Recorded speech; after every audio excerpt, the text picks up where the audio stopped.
My name is Clara Evans, and for most of my life, I was labeled as the selfish one. The title clung to me like a stain I couldn't wash off. No matter what I did, people always managed to twist it into something ugly.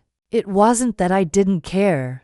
It's just that caring too much once broke me, and I swore I'd never let it happen again. Growing up, I was the responsible one. I took care of my younger brother, Ethan, while Mom juggled jobs and Dad disappeared for weeks. When our grandmother fell ill, I was the one who drove her to the hospital, stayed overnight, and handled her medication. But when she passed away, the will revealed she'd left her small house to me. Not to Mom, not to Ethan, just me. That was when everything changed.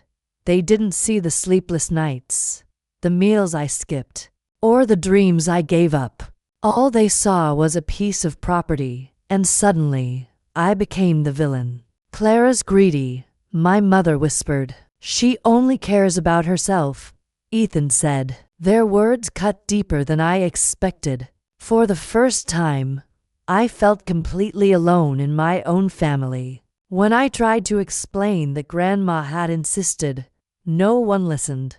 They stopped inviting me to dinners, ignored my messages, and even spread rumors that I'd manipulated her. For years, I carried that shame quietly, letting everyone think I was heartless. The truth was too complicated and far too painful to share. What they never knew was that the house wasn't mine anymore. A few months after Grandma's passing, I'd sold it, but not for myself. The proceeds went into setting up a private fund in her name, the Evelyn Evans Care Fund, supporting home nurses and caretakers for the elderly who had no family left to help them. I'd promised Grandma, in her final days, that I'd continue her kindness. But I also promised not to tell anyone until I was ready. She wanted her legacy to speak for itself, not through credit or recognition.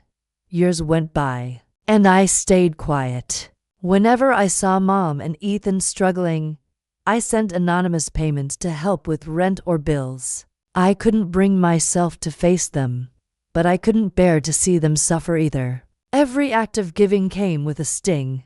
They still thought I didn't care, still thought I was selfish. Then, last Thanksgiving, everything changed. Mom called out of the blue, inviting me after years of silence.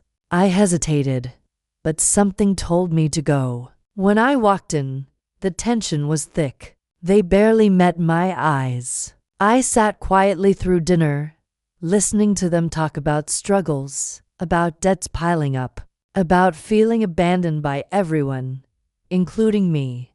That's when Ethan slammed his hand on the table. "You had Grandma's house, Clara. You could have helped us," he shouted. The room went silent. I looked at him, at the pain in his eyes, and for the first time, I decided it was time for the truth. Without saying a word, I took out an envelope and slid it across the table. Inside was a letter from the Care Foundation, thanking Evelyn Evans's granddaughter for funding over 120 caregivers in her name. Along with it were photos, elderly people smiling, nurses holding hands with their patients, all because of Grandma's fund. Mom's hands trembled as she read the letter. Ethan's anger melted into disbelief.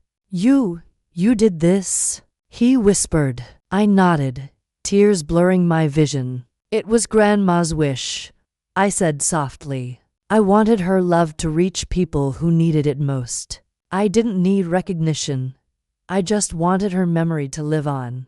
For a long time, no one spoke. Then Mom stood and hugged me, the kind of hug I hadn't felt since childhood. Warm, broken, and full of apology. "We were wrong about you," she whispered. Ethan joined in, his voice cracking. "I'm sorry, Clara. We didn't know." That night, something in me healed. Not because they finally understood, but because I'd finally forgiven them. And myself.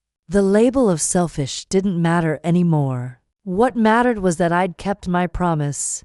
Now, every year on Grandma's birthday, Mom, Ethan, and I visit the care center together. We bring flowers, share stories, and watch the people whose lives changed because of her. Sometimes, the greatest acts of love are the ones done in silence. And sometimes, being misunderstood is the price of doing what's right. They thought I was selfish until they saw the truth.